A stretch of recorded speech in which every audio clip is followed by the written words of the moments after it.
L'information de 23 heures sur RTI1. Madame, monsieur, bonsoir. Les titres sommaires de cette édition. Visite du Premier ministre sur les sites du projet de sauvegarde et de valorisation de la baie de Cocody et de la lagune Ébrié. Le ministre Patrick Achi, Premier ministre de la Côte d'Ivoire, dit être satisfait de l'avancée des travaux.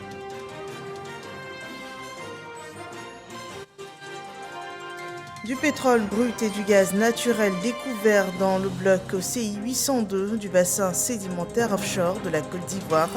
La confirmation de l'extension du gisement baleine dans ce bloc accroît d'environ 25% les réserves initiales. Et également à suivre dans ce journal le dossier politique ce soir. Il revient sur les enjeux de l'élection des secrétaires départementaux du RHDP, l'un des axes majeurs du vent de restructuration initié par le parti au pouvoir. Bienvenue dans ce 23 heures. Le Premier ministre satisfait de l'avancée du projet de sauvegarde et de valorisation de la baie de Cocody et de la lagune Ébrié. Au-delà de l'aspect esthétique et le caractère touristique de certaines de ces infrastructures, ces travaux viennent répondre à des problèmes bien connus sur cette zone de l'Indénié, les embouteillages, mais aussi les inondations en saison de pluie. Liancine Bakayoko. Il n'a pas hésité, Patrick Achi, à mettre les pieds dans l'eau pour s'imprégner de la vraie situation des travaux de réouverture de l'embouchure du fleuve Comoé à Grand Bassam. Ce fleuve a vu son embouchure avec la mer s'ensabler au fil du temps depuis l'ouverture du canal de Vriti. Il fallait ouvrir cette embouchure, sinon l'eau qui vient chargée de tout ce qu'on peut imaginer de l'intérieur du pays rentre dans la lagune et vous voyez ces phénomènes d'eutrophisation, des plantes sur la lagune, ces couleurs, ces odeurs. Donc la première chose, puisque à terme c'est de rendre ce plan d'eau bleu et clair, la première chose, c'était de permettre à ce fleuve de la Comoé de pouvoir se jeter dans la mer en réouvrant l'embouchure de Grand Bassam. Ce chantier, nous l'avons vu, il est achevé à 75%, donc il devrait s'achever d'ici la fin de l'année dans les délais. L'ouverture de l'embouchure permettra d'enrichir le bassin marin et lagunaire en faune et en flore et de dégager une baie propice à des activités de pêche et de tourisme. Patrick Achi s'est également rendu sur le pont de Cocody. Ce projet qui va fortement contribuer à améliorer la mobilité urbaine à travers le viaduc reliant directement le plateau et Cocody. Une véritable transformation pour la lagune et la ville, avec l'aménagement des berges, notamment pour les loisirs et le tourisme. Voilà donc le pont qui descend de la cathédrale, qui est un pont majestueux à haubans, qui va donc traverser toute la lagune et atterrir au niveau de l'amorce pour aller vers Saint-Jean, à la hauteur du lycée classique. Donc à partir de ce moment-là, on règle véritablement des problèmes de trafic. Maintenant, on a un lieu qui est mythique. Cette baie de Cocody, elle est une baie naturelle d'une beauté, comme vous le voyez, sublime. Et donc, plutôt que de faire un pont normal, le président a souhaité qu'on fasse un pont à haubans. À côté de ce pont à haubans, vous allez voir ici que nous avons prévu une zone pour une marina où on pourra avoir des bateaux, des loisirs, des jeux, mais également une superficie rectangulaire que vous voyez là, où vous aurez des restaurants, des cafés, des magasins. Ce sera un lieu de visite, de tourisme. Quant au carrefour de l'Indénié, point névralgique du réseau de circulation d'Abidjan, il a déjà fière allure. Ces travaux, qui devraient être livrés en août, vont fluidifier la circulation en protégeant les populations et leurs biens contre les inondations et enfin en dépolluant la baie de cette vague de quantité considérable de rejets venant du bassin versant du Gourou.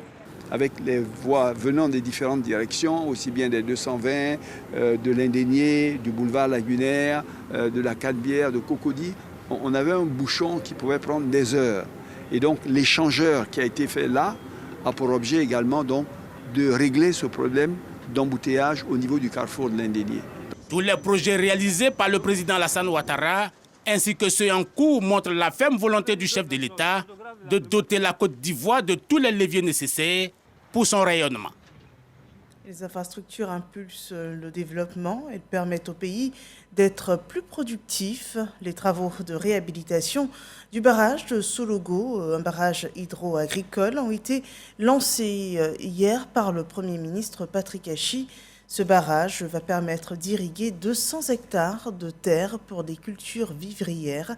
Alexis Ouedraogo rapporte le point de ce lancement. Au programme de cette visite du Premier ministre Patrick Achi dans le Poro ce mercredi, le lancement des travaux de réhabilitation du périmètre risicole de Sologo et la visite des travaux d'aménagement du barrage de Solomougou en cours. Votre visite était très attendue car elle revêt un espoir pour notre population en général et en particulier pour notre jeunesse en quête de repères pour se créer des activités génératrices de revenus. Le périmètre de Sologo a été réalisé en 1974 et mis en service en 1975. Depuis cette date, notre canton est l'un des greniers du département de Korogo, voire même de la région du Poro, grâce au courage des riziculteurs des villages de Fala, de Tiaka, de Nawalaka, de Tagbanga et de Lemeka. Et si les populations sont aussi heureuses, c'est que depuis quelques années, elles voient les étangs de pisciculture s'assécher, avec eux la diminution des bassins de rétention d'eau et des surfaces irriguées. Toutes choses qui entraînent des baisses de production, mais surtout l'exode rural des jeunes. Pour le ministre d'État, ministre de l'Agriculture, l'État est bien engagé à aller plus loin pour l'amélioration des vies des populations. Quand ce barrage va finir, avec les dispositions qui vont être mises en place, nous sommes convaincus que vous allez redoubler d'efforts pour continuer à demeurer le village qui approvisionne le plus les marchés ivoiriens. Pour Patrick Achi, il s'agit maintenant de tracer un chemin nouveau pour la région, une ère de plein développement. Si on a la terre, si on a l'eau, si on a les engins mécanisés, si on a les semences sélectionnées, si on a les engrais, il n'y a pas un seul produit qu'on mange ou qu'on produit qui ne peut pas être produit ici. Vous pouvez tout produire.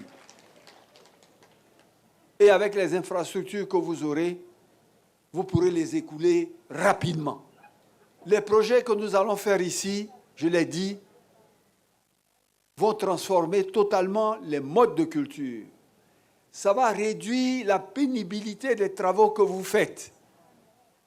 On ne va plus voir quelqu'un en train de couper le riz avec les fossiles, courbés. Non, non, non, c'est fini ça. Vous serez assis sur des machines comme une voiture, moissonneuse, batteuse. Et c'est ça que vous allez prendre pour récolter le riz.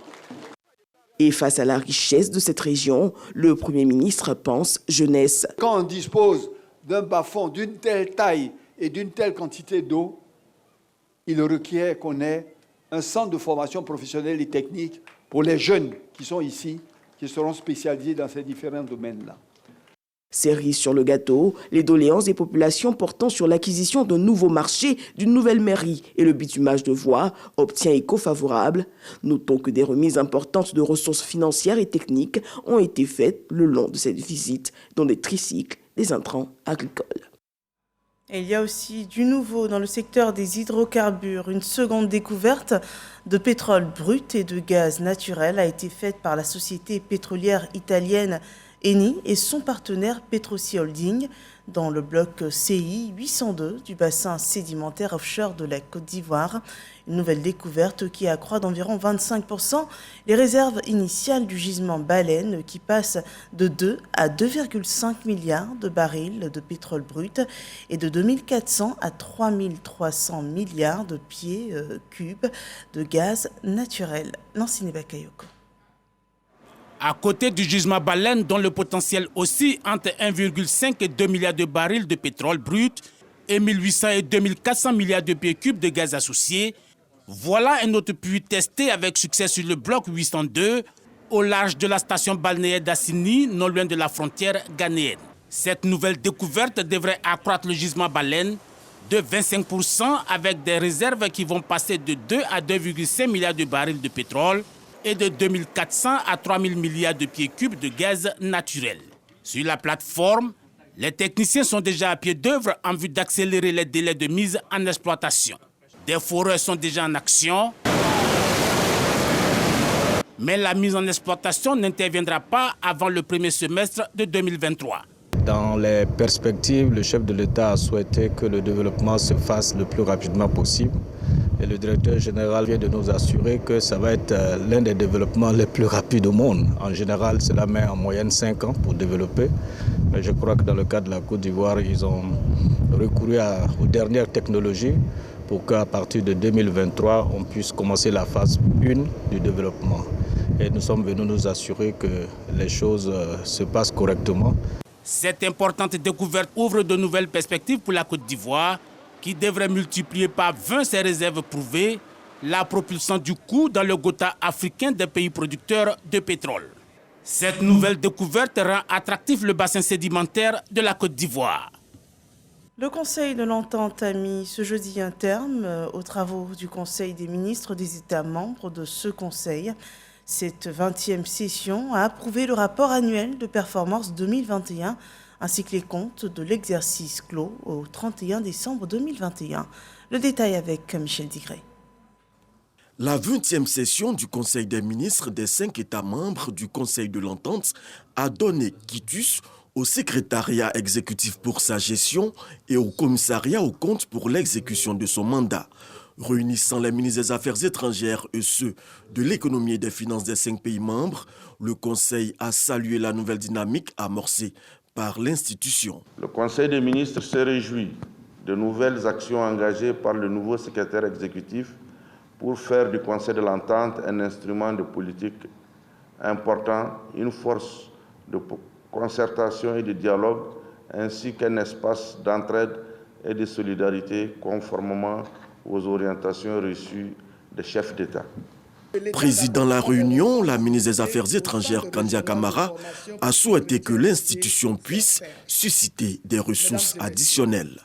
En référence aux ambitions légitimes et aux enjeux du repositionnement de notre organisation commune, il importe que le Conseil de l'Entente se réinvente à travers l'élaboration diligente d'un plan stratégique 2023-2027 audacieux et la mise en œuvre de stratégies innovantes de mobilisation des ressources additionnelles. Comme vous le savez, le défi de l'accroissement des ressources du Conseil de l'Entente mérite d'être relevé pour lui permettre d'atteindre les objectifs fixés par la conférence des chefs d'État et de gouvernement. Un vœu au cœur des travaux de cette réunion. Et je me réjouis que cette 20e session du Conseil des ministres ait permis de faire avancer le plaidoyer auprès des États membres sur la nécessité de renforcer la contribution des États en faveur du Conseil de l'Entente, pour que ce Conseil de l'Entente gagne dans sa capacité financière et dans sa capacité opérationnelle. C'est l'une des premières leçons que je tire de cette réunion du Conseil des ministres. La deuxième leçon, c'est que je me réjouis tout particulièrement que le collectif budgétaire 2022, c'est-à-dire le budget modificatif, ait été adopté. Le Conseil des ministres a par ailleurs demandé au secrétaire exécutif de poursuivre ses efforts pour identifier de nouveaux partenaires financiers. À Yamoussoukro, la ministre de la fonction publique remobilisait les fonctionnaires et agents de l'État du district autonome de Yamoussoukro, mais aussi ceux de toute la région du Bélier. Anou Loto est revenu sur les enjeux de la nouvelle vision de l'administration publique pour l'efficacité et la performance des services de l'État. Grâce Kando. Comment expliquons-nous que notre administration puisse demeurer abonnée à des lourdeurs inexplicables, à la fraude presque congénitale, à la corruption rampante, à l'incivisme et à l'insubordination? Que comptons-nous faire face à de telles critiques, qu'elles soient fondées ou non fondées? La ministre de la fonction publique n'est pas allée du dos de la cuillère pour décrier les mots qui minent l'administration publique. Près de 3 heures d'horloge pour échanger avec les fonctionnaires et agents de l'État du district autonome de Yamoussoukro et du Bélier. La ministre Anou Loto les exhorte à se détourner de ces pratiques.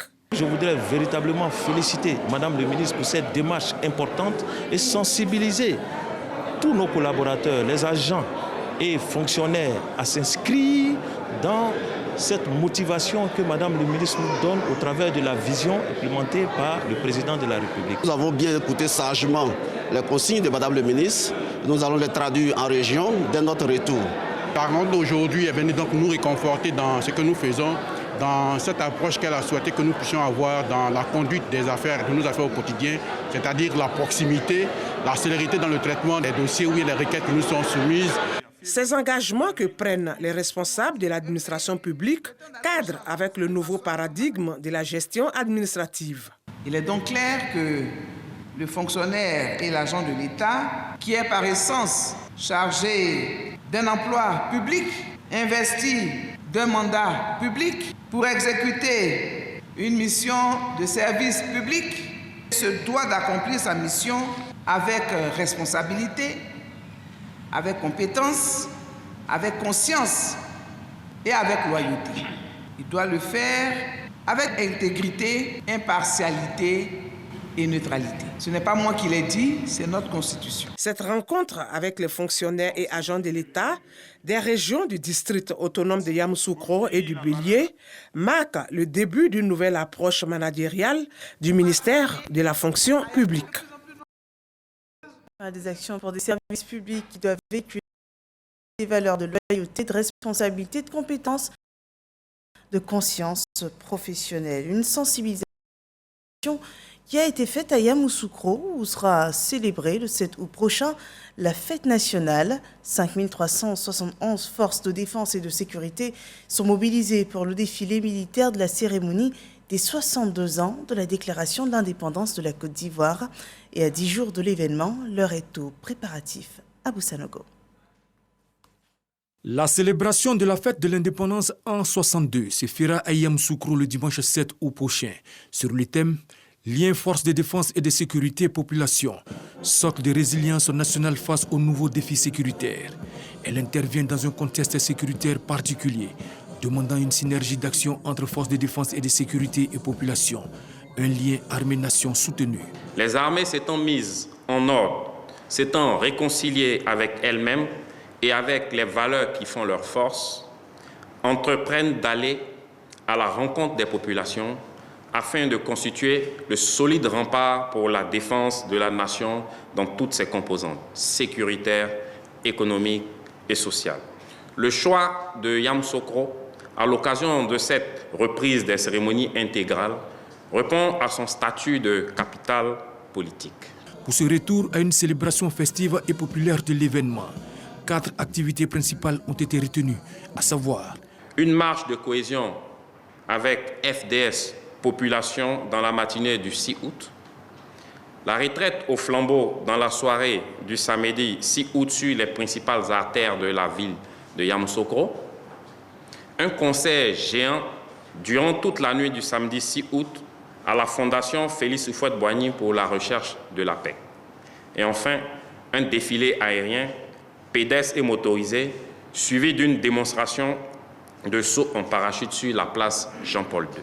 La participation des populations civiles rappelle la nécessaire collaboration entre les populations et les forces de défense et de sécurité dans le cadre de la lutte contre les nouvelles menaces, notamment le terrorisme.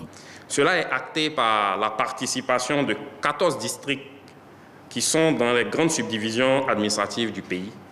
Chacun des districts se présentera avec donc 2 plateaux mobiles sur une thématique agricole et l'autre sur la caractéristique culturelle particulière. L'objectif est de mettre en évidence l'union dans la diversité.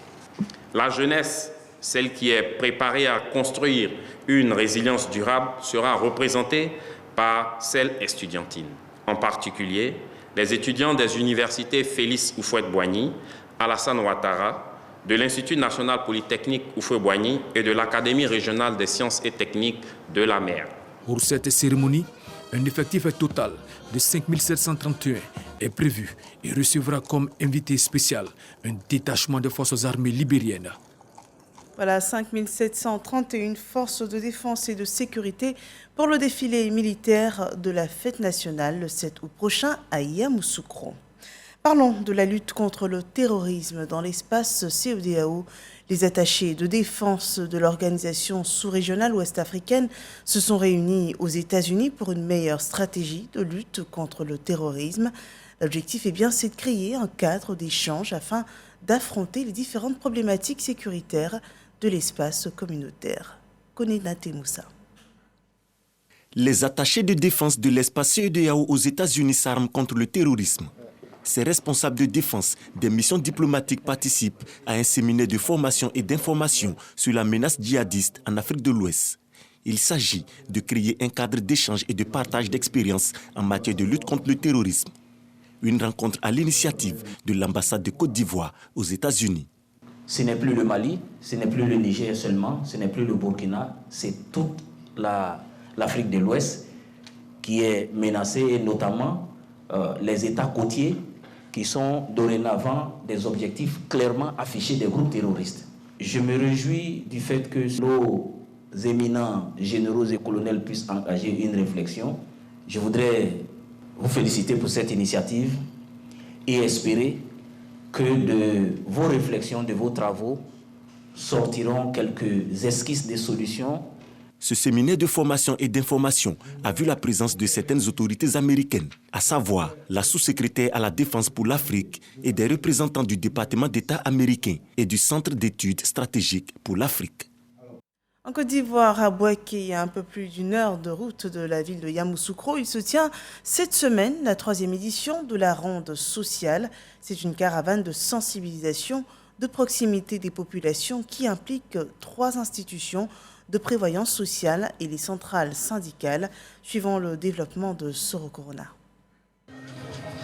Bouaké, capitale de la région de Bouaké, abrite la 3e édition de la ronde du social, tribune officielle du ministère de l'Emploi et de la Protection sociale pour promouvoir et vulgariser les mécanismes de protection sociale mis en place par le gouvernement. Jean-Claude Kouassi, ministre-gouverneur du district autonome de la vallée du Bandama, se réjouit de la concrétisation des réformes sociales. Cette 3e édition de la ronde du social qui va offrir à nos vaillantes populations un accès à des soins de qualité, à une meilleure retraite, donc à une protection sociale améliorée. Adama Kamara indique que la ronde sociale est une démarche de proximité. Depuis Bouaké, le ministre invite les Ivoiriens à adhérer à tous les mécanismes de protection sociale. Cette ronde du social est le symbole de l'accélération du déploiement des régimes de protection sociale auprès des populations, notamment les couches les plus vulnérables. Il s'agit de faire connaître aux populations les nouveaux mécanismes des régimes de protection sociale mis en place par le gouvernement et de les inviter à y adhérer massivement. Les associations des personnes retraitées et vivant avec handicap ont reçu des vivres et non-vivres d'une valeur de 20 millions de francs CFA. Le ministre Adama Kamara a également remis des chèques aux organisations féminines. Une convention entre les directeurs généraux de la SEGRAE et de la MIGEFSI dans le cadre du régime complémentaire des retraites est signée. Le dossier de ce jeudi s'intéresse à l'élection des secrétaires départementaux du RHDP. C'est la mise en pratique de l'un des axes majeurs de la réforme de restructuration du parti au pouvoir. Samedi dernier, 349 postes étaient à pourvoir dans 123 départements administratifs. Quels étaient les enjeux de cette élection? La réponse dans cette analyse de Mahama Traoré.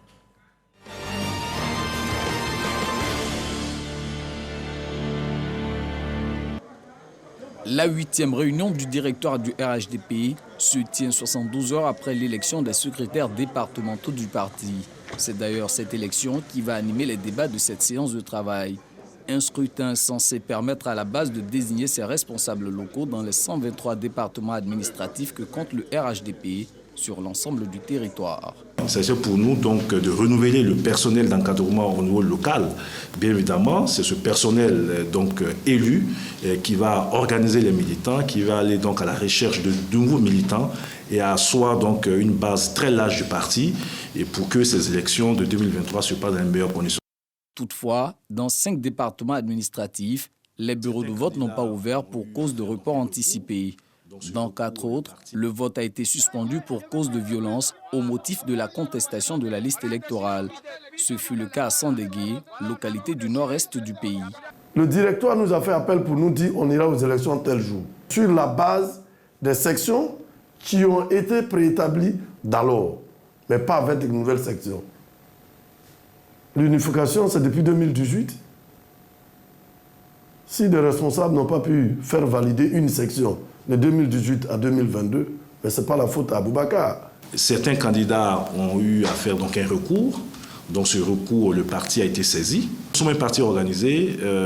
Ce qui s'est passé, notamment les quelques actes isolés de violence sont à dénoncer. Ce n'est pas l'identité du RHDP. La preuve, c'est que plus de 96% des localités ont voté dans le calme. Le RHDP ne se résume pas donc, à un bureau de vote donc, dans un endroit, mais ce qui s'est passé est d'une extrême gravité et le parti donc, compte donner une suite après avoir entendu toutes les parties. Sur un total de 349 postes de secrétaires départementaux à pourvoir, 327 ont été élus, soit 93,7%. Dans bien de localités de la région du Lodjibois ou à Abobo dans le district d'Abidjan, cadres et militants ont fait l'effort d'aboutir à un consensus autour des candidatures ou listes de candidatures. Ce cas de figure a été observé dans 52% des circonscriptions électorales. Nous avons commencé le travail et aujourd'hui, ils ont pris la relève. Et ils font tellement bien le travail qu'aujourd'hui, pour les élections, ils s'entendent pour faire des listes communes, ils s'entendent pour s'aligner, pour que tout se passe sans qu'il y ait des histoires. Vraiment, je les félicite. Malgré le fait que nous soyons une liste unique, les militants sont sortis, ils se sont exprimés. Nous avons eu un taux de participation de 80% et un taux de suffrage exprimé en notre faveur de plus de 99%. Et cela nous donne la légitimité nécessaire désormais de parler au nom du président du parti dans notre département administratif, mais notre département politique. En attendant de recevoir leur feuille de route, les nouveaux élus mesurent l'ampleur des défis qui les attendent. Aujourd'hui, les militants, souvent de fois, ont l'impression que c'est quand il y a des élections que nous venons vers eux et nous avons besoin de leur soutien. Il faut changer la donne. La solidarité va occuper une place de choix dans notre programme. Et également, il y a la formation. Tout parti politique n'existe et n'est fort que par sa base. Si vous n'êtes pas en phase avec votre base, sachez que réellement votre parti ne va pas perdurer longtemps. Donc pour cela, nous avons vraiment un défi et nous avons un engagement fort. Être au quotidien avec les militants, à leur écoute. Du côté des militants, cet exercice démocratique interne suscite de fortes attentes. Le directoire a répondu à l'appel des militants. Il faut voter, il faut choisir les personnes qui sont représentatives sur le terrain. Donc aujourd'hui, le choix est porté si les personnes sont représentatives. Et je pense que l'union faisant, tous les militants de façon unanime ont accepté ces personnes. D'où le travail sera de plus en plus fort, de plus en plus efficace dans la commune, à Bobo particulièrement, et évidemment en Côte d'Ivoire, pour le RHDP. Quand il s'agit de la mobilisation, c'est nous les femmes qui faisons la mobilisation. Donc il faut que les hommes pensent aux femmes aussi. Il faut qu'à Divo, on sente que le RHDP travaille. Il faut qu'à Divo, on sente que le RHDP est un, pour que nous puissions gagner les élections à venir. À ce jour, il reste 22 postes de secrétaires départementaux à pourvoir, dont 2 à Jacquesville, où le scrutin s'est soldé par une égalité de voix entre les candidats lors du scrutin du 23 juillet dernier, et 20 autres postes disponibles dans 9 circonscriptions électorales. Voilà, l'élection des secrétaires départementaux du RHDP avait pour but donc d'organiser le personnel du parti pour une meilleure organisation des militants dans ces départements. Ceci met un terme à ce journal. Merci de nous avoir suivis.